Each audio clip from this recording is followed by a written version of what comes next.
Hello fighters and welcome back to the channel. तो अभी जो हमारा टाइम है उसमें हम जीएस का एक क्वेश्चन डिस्कस करने वाले हैं। तो ये क्वेश्चन हमारे सामने है, लेकिन इसको डिस्कस करने से पहले अगर आपने प्लेलिस्ट में जाके शेड्यूल वाली वीडियो नहीं अभी तक देखी है तो उसको जाके देख लें। आपको पूरा पता चल जाएगा कि हम कौन से दिन पे क्या शेड्यूल फॉलो करने वाले हैं। तो आप भी अपना स्टडी प्लान उसके अकॉर्डिंग बना सकते हैं अगर आप चाहो तो चलिए क्वेश्चन देखते हैं। क्वेश्चन में कहा गया है the appointment of chief of defence staff मतलब CDS is a crucial step towards achieving seamless coordination in higher defense management deliberate। मतलब जो हायर डिफेंस मैनेजमेंट है उसमें एक कोऑर्डिनेशन लेके आना, इसके लिए जो भी अपॉइंटमेंट किया गया है चीफ ऑफ डिफेंस स्टाफ का, ये बहुत ही क्रूशल स्टेप है। चलिए अब आंसर लिखना शुरू करते हैं। तो बेसिकली मैं पहले आपको बता दूं कि ये आंसर जो हैं ये पूरे मेरे आंसर नहीं, मतलब कम्प्लीटली मेरे आंसर नहीं है। हाँ, मैंने एक दो जगह से और आंसर्स लिखे हैं, देखे हैं, समझा है, क्योंकि मैं आपको फिर ना दो तीन ऑप्शंस दे सकूँ कि आप चीज़ों को और किस तरह से ले सकते हो। क्योंकि कुछ पॉइंट्स अगर मेरे से मिस हुए हैं तो मैंने को ट्राई किया कहीं ना कहीं से लेके आऊँ और तो उनको ऐड करूँ, तो इसलिए मुझे भी दो तीन लोग के आंसर्स पढ़ने पड़े हैं। तो कल को मुझे आप ये मत बोलो ना कि आपने इनका आंसर लिख लिया उनका आंसर लिख लिया। मैंने किसी कॉपी पेस्ट नहीं करा है, बट हाँ ये मैं एग्री करती हूँ कि मैंने दो चार जगह से आंसर्स पढ़ने के बाद एक पूरा आंसर तैयार किया है, ताकि कुछ भी इसमें से मिस आउट ना हो सके। तो चलिए शुरू करते हैं।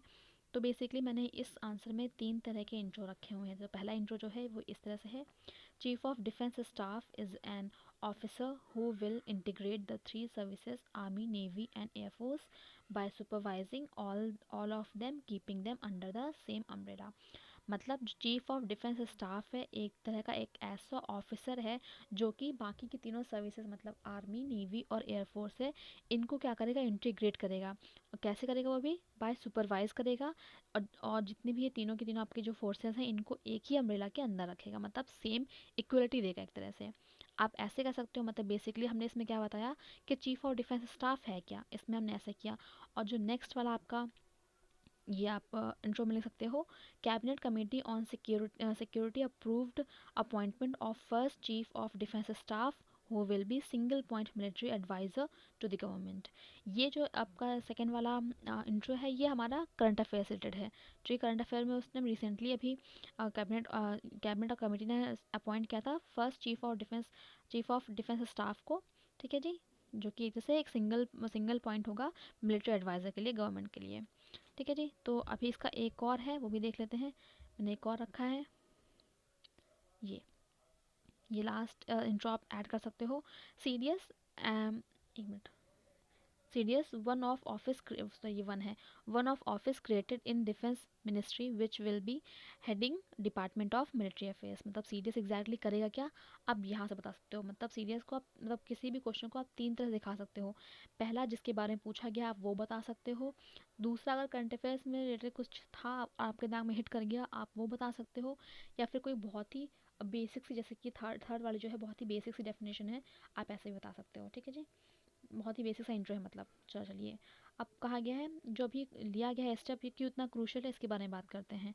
ठीक है जी, तो हुआ क्या, जब कारगिल वॉर हुआ था तो इस टाइम पे बहुत ज़्यादा देखने को मिला था कि एक प्रॉपर इंटीग्रेशन नहीं मिल के आ पा रहा है कि तीनों फोर्सेस में, और इसी वजह से बहुत मिसमैच हुआ था मैनेजमेंट करने में। तो ओवरऑल इस टाइम पे जो कारगिल रिव्यू कमेटी थी उसने जो भी उस टाइम के फेलियर्स थे उनमें मेन रीज़न यही बताया कि यहाँ पे कोई सिनर्जी इंटीग्रेशन नहीं हो पा रहा है मैनेजमेंट का। ठीक है जी, और अब ये आ जाएगा एक defence chief of defence staff आ जाएगा तो पूरी की देखा जाए तो एक कोऑर्डिनेशन तीनों के अगर जगह हो पाएगा तो आगे आने वाले फ्यूचर में चीज़ें बहुत अच्छे से वर्क करेंगी। नेक्स्ट देखते हैं। नेक्स्ट कहा गया है changing nature of warfare requires and integrated forces. जैसा कि पता है धीरे धीरे जो नेचर है हमारा वो क्या है, वॉरफेयर का चेंज होता जा रहा है, और उसके लिए ज़रूरत है कि हमें इन तीनों फील्ड का एक इंटीग्रेटेड मैनर में यूज़ करना आना चाहिए। इसलिए भी ये बहुत इंपॉर्टेंट है इस पोस्ट का होना। नेक्स्ट पॉइंट है rising presence of China in Indian ocean. आपको सबको पता है चाइना का जो प्रेजेंस है वो कैसे इंडियन ओशन में बढ़ता ही जा रहा है, नेबरहुड में बढ़ता जा रहा है, और उसके फ्रीक्वेंट मिशैप्स पाकिस्तान के द्वारा वो भी आ रहे हैं। इससे हमें रिक्वायरमेंट है कि हम और ज़्यादा फास्ट तरीके से कोई सिंगल पॉइंट डिसीजन मेकिंग लेके आएँ, जिससे कि क्या हो फट तुरंत हम आंसर ले मतलब तुरंत ही हम एक्शन ले सकें और चीज़ों को बहुत ही अच्छे से डील कर सकें। जो नेक्स्ट पॉइंट है वो कहता है There is there is inter services lacunas which will get resolved once this office will strengthen its presence. यहाँ पे पता है काफ़ी कई बार होता है ना, इंटर सर्विसेज लैकुनास काफ़ी सारे होते हैं, ठीक है। और अगर एक बार जब ये ऑफिस क्रिएट हो जाएगा तो जितने भी ये लैकुनास हैं उनको कुछ हद तक रिजॉल्व किया जा सकता है। जैसे जैसे ये ऑफिस अपनी स्ट्रेंथ को मजबूत करता जाएगा वैसे ही वैसे ये जो इंटर सर्विसेज लैकुनास हैं वो कम होते जाएंगे। नेक्स्ट पॉइंट है rise in cyber crimes, advancement in technology etcetera required highly special capacity individual from tri services to come together under single framework. जैसे अभी बहुत ही साइबर क्राइम्स बहुत बढ़ रहे हैं, टेक्नोलॉजी इतनी एडवांस हो चुकी है, तो हमें भी ज़रूरत है कि हम एक स्पेशल कैपेसिटी इंडिविजुअल को लेके आए तीनों सर्विसेज में से, और सब साथ में आए और एक सिंगल फ्रेम में काम करें। आगे बढ़ते हैं अभी, ठीक है जी। तो इसमें क्या है, frequent war exercises, tri services exercises, जैसे कि आपका हो गया यूएसए और रशिया के साथ, इन सबको करने के लिए हमें एक सिंगुलर कमांड मॉडल चाहिए, ठीक है जी। और साथ ही साथ कहा गया है इसके बाद होगा क्या, जो भी आपका प्रोक्योरमेंट हो रहा है उसका भी इंटीग्रेशन हो सकेगा, ठीक है जी। अब जो नेक्स्ट पॉइंट है वो कहा गया है many officers and politicians consider the post of C O C S as toothless. मतलब बहुत से ऐसे पॉलिटिशियंस और ऑफिसर्स भी हैं जो सी ओ सी एस की पोस्ट को एक तरह से टूथलेस मानते हैं, क्योंकि जो सीनियर मोस्ट पर्सन होता है इन तीनों सर्विसेज का, केवल उसको ही काफ़ी ज़्यादा अच्छी मतलब पावर्स दी जाती हैं। तो इसलिए जो भी उनके नीचे वाला होता है ना उनको बहुत ही मतलब कोई वैल्यू नहीं रखते हैं ये लोग, ठीक है। मतलब मैं सबको नहीं बोली बट मोस्टली ऐसा होता है, इस आंसर में ऐसा लिख सकते हो आप। तो ये लास्ट स्लाइड है, ये भी देख लेते हैं क्या है। अब फाइनली हम सब कवर कर लिया। अब एट द एंड हमारे पास बचा क्या, ये कंक्लूजन बचा। कंक्लूजन देख लेते हैं क्या है। अब कंक्लूजन में कहा गया है this post of C D S will come under R T I act 2005। तो जो सी डी एस की पोस्ट है ये आर टी आई एक्ट 2005 के अंदर भी आएगी। इससे होगा क्या, जो भी इसमें स्टेबिलिटी और ट्रांसपेरेंसी है उसको हम एनहेंस कर सकते हैं।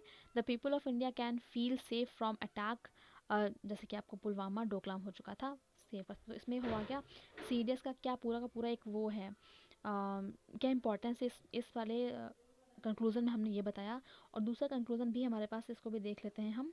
कहा गया है रिडक्शन इन रिएक्शन टाइम। हम जाहिर सी बात है कोई एक डिसीजन मेकिंग बॉडी होगी तो एक्शन लेने में, ठीक है, हमें कम टाइम लगेगा। तो वही कहा गया reduction in reaction time, structuring of existing officers into more cooperation made mode would ensure security and stability of India. जो अभी ऑलरेडी एग्जिस्टिंग है हमारे पास एक कोऑपरेशन मोड है, अगर उसको हम ज़्यादा अच्छे से स्ट्रक्चर कर दें, ठीक है, तो इससे होगा क्या, जो भी हमारी सिक्योरिटी और स्टेबिलिटी है इंडिया की, उसको अच्छे से इंश्योर किया जा सकता है। Focus should be on sharpening cyber and space capabilities while securing present challenges. जो हमारा मेन फोकस है वो होना चाहिए कि हम कैसे साइबर और स्पेस के में अपनी कैपेबिलिटीज़ को और शार्प करते जाएं, और साथ ही साथ जो प्रेजेंट चैलेंज चल रहे हैं उनमें भी हमें काफ़ी ध्यान देने की ज़रूरत है। तो ये पूरा हमने एक आंसर जो है कवर कर लिया है। अभी मैं ट्राई करूँगी चीफ़ ऑफ डिफेंस स्टाफ के बारे में A to Z इन्फॉर्मेशन आपको दे सकूँ। जितनी जल्दी हो जाएगा मैं उतनी जल्दी दे दूँगी आपको।